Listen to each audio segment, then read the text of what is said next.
Namo Sang Hyang Adi Budaya, Namo Buddhaya. Bapak Ibu, sahabat-sahabat sedharma yang berbahagia, semoga kita senantiasa dalam keadaan sehat dan berbahagia tentunya ya Bapak Ibu, sahabat-sahabat sedharma. Saya akan membahas mengenai hidup harmoni ya Bapak Ibu. Belakangan ini kita tentunya mendengar sedikit keramaian lah seperti itu ya, di mana ada kelompok yang kembali menyuarakan tidak bolehnya ya menyebut salam-salam dalam agama lain ya, yang sudah biasa dilakukan dianggap sesuatu yang keliru, sehingga banyak kemudian juga timbul reaksi lah ya, ada yang boleh ada yang nggak boleh gitu kan ya. Nah juga banyak juga kita ya melihat berita-berita adanya pelarangan ibadah ya. Beberapa kali kejadian masih terjadi ya di Indonesia kita ini, yang sangat kita sayangkan tentunya ya, yang menimbulkan disharmoni lah ya, ketidakharmonisan di antara anak bangsa ini. Nah, pada kesempatan yang baik ini saya ingin sedikit berbagi mengenai harmoni yang juga sesuai dengan tema Waisak kita kemarin ya, yang mengenai hidup harmoni yang sangat pas sekali ya, judul yang sangat, topik yang sangat pas, yang menjadi pedoman kita juga ya, bahwa kita di negara yang Bhinneka Tunggal Ika ini, di mana Bhinneka Tunggal Ika itu sendiri diambil dari kitab Sutosoma yang juga dari peninggalan kerajaan Majapahit dahulu kala, di mana pada waktu itu Siwa Buddha berkembang ya. Makanya ada kata-katanya Siwa Buddha, Tanhana Dhamma Mangdua, Bhinneka Tunggal Ika. Ya, Siwa dan Buddha itu satu, sama, tidak ada dharma yang mendua ya, berbeda-beda tetapi tetap satu ya. Itu jadi semboyan negara kita ya.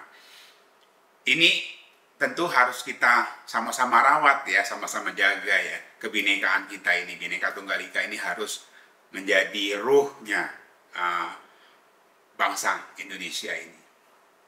Nah, untuk menjaga keharmonisan ini bagaimana sih caranya ya?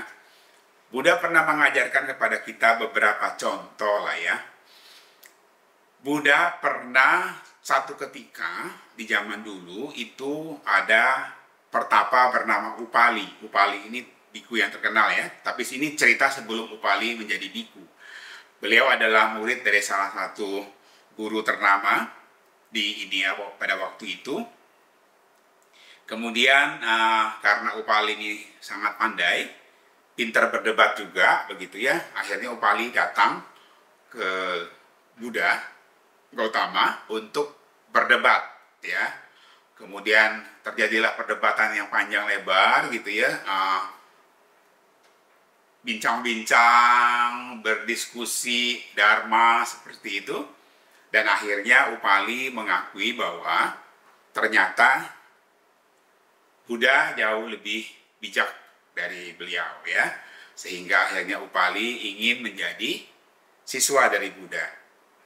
Nah, yang menarik adalah Buddha tidak langsung menerima Upali ini menjadi siswanya. Bahkan beliau menganjurkan Upali untuk berpikir-pikir ulang ya sebelum menjadikan beliau sebagai gurunya.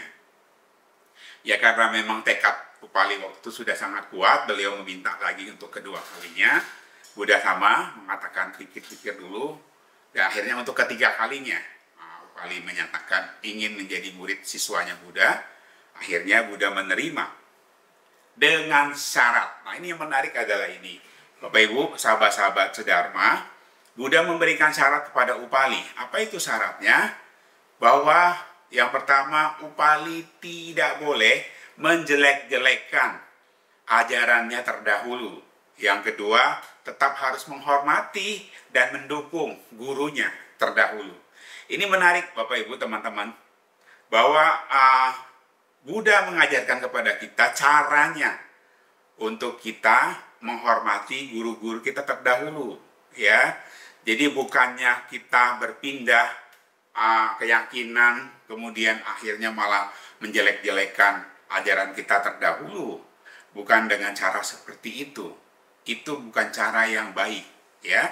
Orang yang memiliki moralitas yang tinggi, memiliki budi pekerti yang tinggi, tidak akan melakukan hal yang seperti itu. Nah, ini juga kemudian diterjemahkan juga oleh Raja Asoka. Raja Asoka juga melakukan hal yang sama, ya. Raja Asoka kemudian mendirikan pilar-pilarnya, gitu ya, banyaknya pilar-pilar Asoka di India itu terkenal sekali, dan di dalamnya ada dekretnya, dekret Asoka. Di mana kurang lebih Asoka juga mengatakan bahwa kalau kita ingin memuji agama kita sendiri dengan cara menjelek-jelekan agama orang lain, ingin meninggikan agama kita dengan menjatuhkan agama orang lain, itu sebetulnya sama aja dengan kita menggali lubang kuburan istilahnya, ya, untuk agama kita sendiri. Yang cara yang terbaik adalah bukan dengan seperti itu. Kita tidak boleh menjelek-jelekan agama orang lain. Dengan cara menjelek-jelekan agama orang lain itu menunjukkan bahwa kitanya sendiri adalah orang yang kurang baik. Ya, orang yang baik tidak akan menjelek-jelekan orang lain seperti itu, ya. Jadi teman-teman, penting sekali bagi kita sebagai siswa Buddha yang juga adalah bagian dari bangsa ini, ya, bangsa Indonesia, untuk tetap menjaga keharmonisan di antara teman-teman kita semua, ya, semua warga negara Indonesia ini. Kemudian Buddha juga pernah menyampaikan satu sutra, ya, di Saraniya Dhamma Sutta. Buddha mengatakan ada 6 faktor pembawa keharmonisan. Apa sih 6 faktor itu? Kata Buddha, yang pertama adalah kita melakukan perbuatan dengan penuh cinta kasih, ya. Jadi kita melakukan tindakan dengan penuh cinta kasih. Kemudian yang kedua adalah berucap dengan penuh cinta kasih, dan yang ketiga adalah berpikir dengan penuh cinta kasih. Jadi kita tindakan, ucapan, dan pikiran kita terhadap komunitas ini harus dengan cinta kasih, sehingga timbul pikiran yang penuh cinta kasih, ucapan yang penuh cinta kasih, dan tindakan yang penuh cinta kasih ini akan menciptakan keharmonisan di antara kita. Seperti itu, ya. Kita tidak perlu memikirkan yang terlalu besar terlebih dahulu lah. Kita pikirkan itu keharmonisan dalam keluarga saja. Ya, kalau dalam keluarga itu pikiran kita, ucapan kita, dan tindakan kita terhadap sesama anggota keluarga itu penuh dengan cinta kasih, pastinya keharmonisan akan timbul di keluarga itu, ya. Itu 1, 2, dan 3. Kemudian yang keempat, Buddha mengatakan mereka untuk menjaga keharmonisan itu harus bisa saling berbagi kebahagiaan, berbagi keuntungan.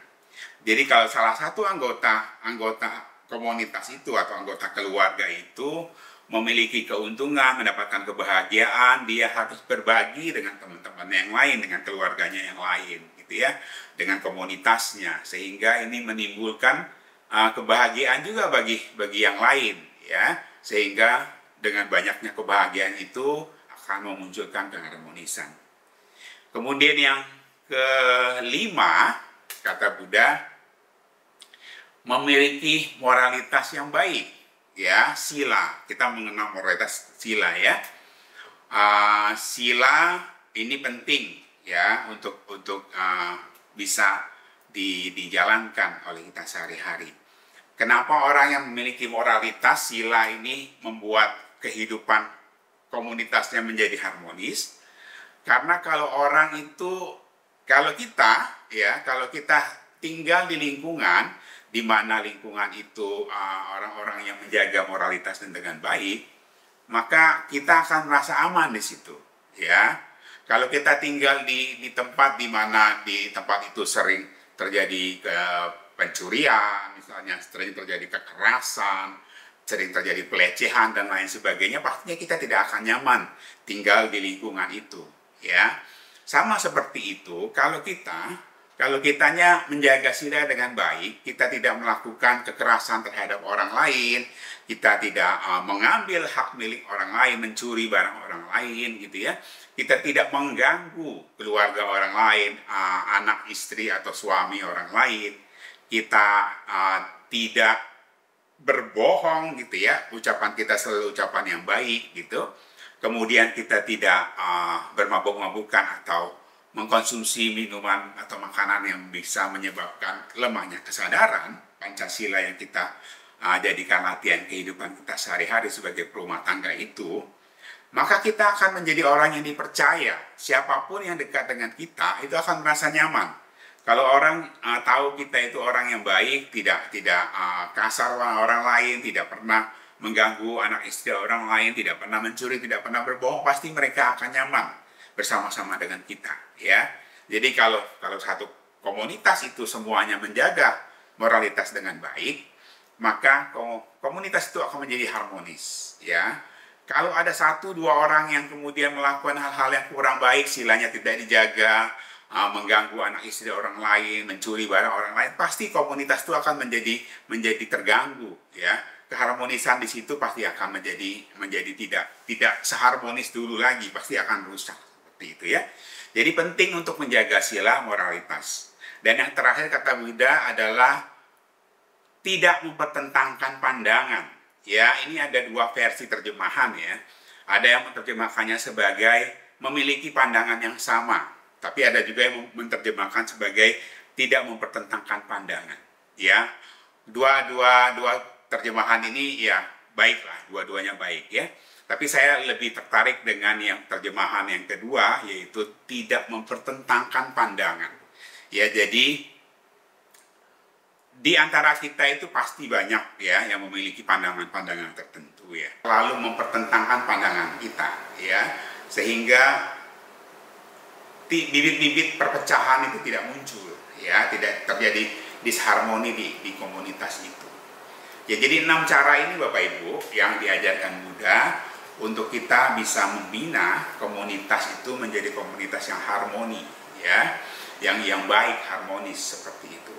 Itu yang penting kita jaga sebagai siswa Buddha, baik dalam komunitas keluarga kita sendiri, kemudian komunitas Buddhis seperti itu, ya. Kita juga di komunitas Buddhis yang walaupun jumlahnya terbatas ini, yang katanya jumlahnya tidak bertambah ini, komunitas Buddhis juga tidak sederhana, ya.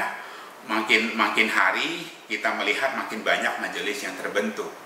Ya, sekarang mungkin sudah ada lebih dari 22-23 majelis. Nah, hubungan antar majelis ini pun perlu kita bina dengan baik, ya, sehingga terjadi keharmonisan di internal umat Buddha. Ya, jangan lagi lah kita ribut sesama umat Buddha, gontok-gontokan, saling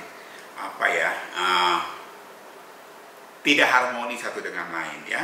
Sudahlah, lupakanlah masa lalu yang mungkin banyak menimbulkan permasalahan, kita songsong sesuatu yang lebih baik ke depannya. Ya, jadi itu juga penting, ya, komunitas internal umat Buddha juga perlu kita jaga dengan baik. Nah, kemudian tentunya komunitas yang lebih besar lagi, bermasyarakat, berbangsa dan bernegara ini perlu juga kita jaga, ya. Selaku umat Buddha, bagian dari Indonesia ini, warga negara yang baik, kita tentunya harus menjaga agar bangsa kita Indonesia ini tetap rukun, damai, bersatu, dan harmoni. Ya, itu mungkin sedikit wejangan atau sedikit masukan dari saya untuk teman-teman semua, Bapak Ibu semua di kesempatan ini. Semoga kita bisa selalu menjaga keharmonisan di antara kita. Semoga semua makhluk hidup berbahagia. Sadu, sadu, sadu. Namo Sang Hyang Adi Budaya, Namo Buddhaya.